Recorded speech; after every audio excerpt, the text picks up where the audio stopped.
Hi folks, welcome back. Thank you for watching. Please do hit subscribe if you haven't done so yet. It really does help when you do that. So today folks, as regulars to this channel will know, I'm a big fan of vintage modulation pedals, and I've got quite a few original units here that I love dearly, warts and all. And over the years, many pedal manufacturers have had a go at recreating the sounds of those classic circuits, with varying degrees of success. But one of my favourite modern day reproductions I found is this one here, the chorus ensemble from PastFX over in Australia. Now this pedal just nails the sound of my old Boss CE1. Preamp and all, you can dial this in to sound all but identical to the Big Bucks original, so hugely impressive there. And now PastFX have tried their hand at recreating the sound of one of my other favourite vintage modulations. This here is my original 18-volt Electric Mistress. Kind of the holy grail of vintage flanger pedals, really. It's an astonishing sounding thing. The noise floor is astronomical, the level drop is substantial, but despite that it is just absolutely killer. Now the PastFX version isn't called the Electric Mistress, it's called the Elastic Mattress. So with the name and the font, this pedal is laying its cards on the table right from the start. It's going after this. Now, in addition to the standard 3-knob control set of rate, range and colour, this also gives you a couple of bits of extra functionality to make it all the more useful. The first is the blend knob. Now, the way a modulation pedal typically works is by having your clean signal and the wobbly modulator signal playing off against each other, and that's what creates the effect. But as you turn the blend knob down, it brings more and more of your clean signal back in. So you can set the flanger pretty extreme if you want to, but just use a little bit of it for a kind of wet-dry blend. So that is really nice. And the other thing you get is a bright switch. Now, as anybody who knows anything about cloning this old thing will tell you, the hardest thing to get right is the high end. Because, as I said, it's really noisy. You get all that kind of chirpy clock flanger noise coming through. But because of that, it has an absolutely crystalline treble content because it doesn't filter that noise out. So when pedal manufacturers are cloning this thing, I go one of two ways. You can either leave the treble content alone, all that noise through, and keep the top end, but risk people complaining that their new expensive boutique pedal is noisy. Or you can shelve that top end out, make the pedal really quiet, but risk people complaining that their Mistress clone is too dark compared to the original. So it's a bit of a sort of fine line to walk, really. Now with this bright switch, with it down, it's a tiny bit darker than the original, but it's very quiet. But with the bright switch up, on the circuit board you get a treble trim pot, and you can turn it up to add more high end back in. Now as you turn the trim pot up, you'll let more of that chirpy flanger noise through, but you can match it to an original Mistress, make it even brighter for some really sort of glassy sounds, or whatever. You can fine tune it to suit you and get both those sounds at the flick of a switch. So that's really nice. And also on the circuit board, you get a trim pot for the level of the pedal. Now, as I said, this has quite a substantial volume drop. You don't have to put up with that with the Mattress. You can boost it to Unity, above Unity, whatever you want to do, you can fine tune that yourself too. Now, another thing that's very difficult to get right about this old pedal is this has a Bucket Brigade delay chip in it called the Reticon SAD1024, which nowadays is pretty much unobtainium. You cannot find them anywhere. If you can find one, it's hundreds and hundreds of pounds just for the chip. And very often they're dead on arrival. They're pulls from old fried pedals that people just chuck on eBay saying they're working when they're not. So you'll struggle to find just one chip. You certainly won't find enough to do any sort of production run with an old SAD1024. So the Elastic Mattress uses another new old stock Bucket Brigade delay chip, but one that's slightly more readily available, the MN3007. So there's going to have to have been some adjusting to make that chip sound close to the Holy Grail flanger chip of the SAD1024. So I'm looking forward to seeing what that's like. Now, there's two ways I could demo this pedal today. The first would be to do a standard pedal demo, plug into it, play some things through it, show you how it sounds with a bit of overdrive. But that won't really give you much of a point of reference. I think what most people will want to know about a Mistress-alike pedal is how does it compare to the original. So today we're going to do just that. I'm going to put the elastic mattress alongside the Big Bucks Electric Mistress and see how close we can get them to sound. So I'm going to run it in the bright mode. I'm going to adjust the treble trim pot to match my original. I'm going to turn this down slightly below Unity to match the level drop of the original, and then use a few different guitars pre and post gain to see how it interfaces with the gain stage to see exactly how close we can get them sounding. So without further ado, folks, here we go.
are, folks. Now, please do comment underneath, let me know what you thought of the elastic mattress today.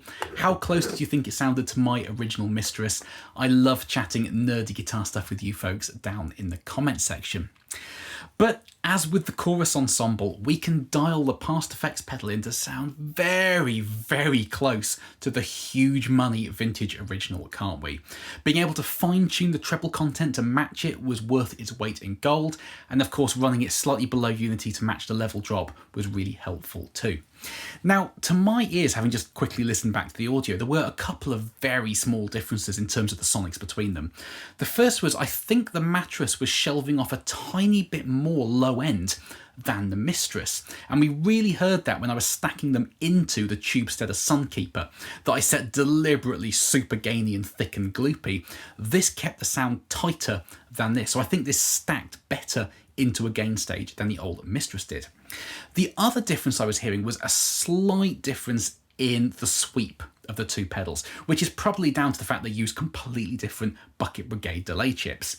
And there's no way of really describing this without using flowery adjectives from the gear page that don't really mean anything. But to my ears, the Mistress was a little bit more whooshy in its sweep. It was 3% closer to that kind of airplane flanger sound than the Mattress was. Now, this isn't an airplane flanger, but you know what I mean. It was a little bit more kind of in its sweep than the Mattress was.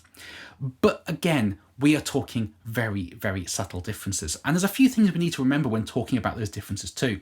Firstly, very different Bucket Brigade delay chips, as I said. So we're never going to get that sweep absolutely the same without finding an SAD 1024. Secondly, this pedal is worth a fortune. This you can buy for a fraction of what this costs. So any differences are pretty much negated by that alone. Thirdly, the noise floor of this, even in bright mode, matching the top end content of this, is a tiny percentage of what this is. Stacking it into an overdrive pedal, like I typically like to do with my modulations, this is pretty much unusable. You can get away with it for riffy stuff, but as soon as you hit a chord and let it sustain, within a couple of seconds you're getting that pew pew pew pew coming through. You're going to struggle to use it in any sort of recording capacity. This you absolutely can use.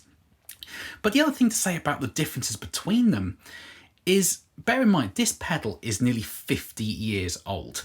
And in those 50 years, the values of the components inside here will have drifted. So going by the original schematic, there is nothing to say that the values in here are going to be the same as the values in here. But possibly more than that, if you open this thing up, the way it's made is absolutely nuts.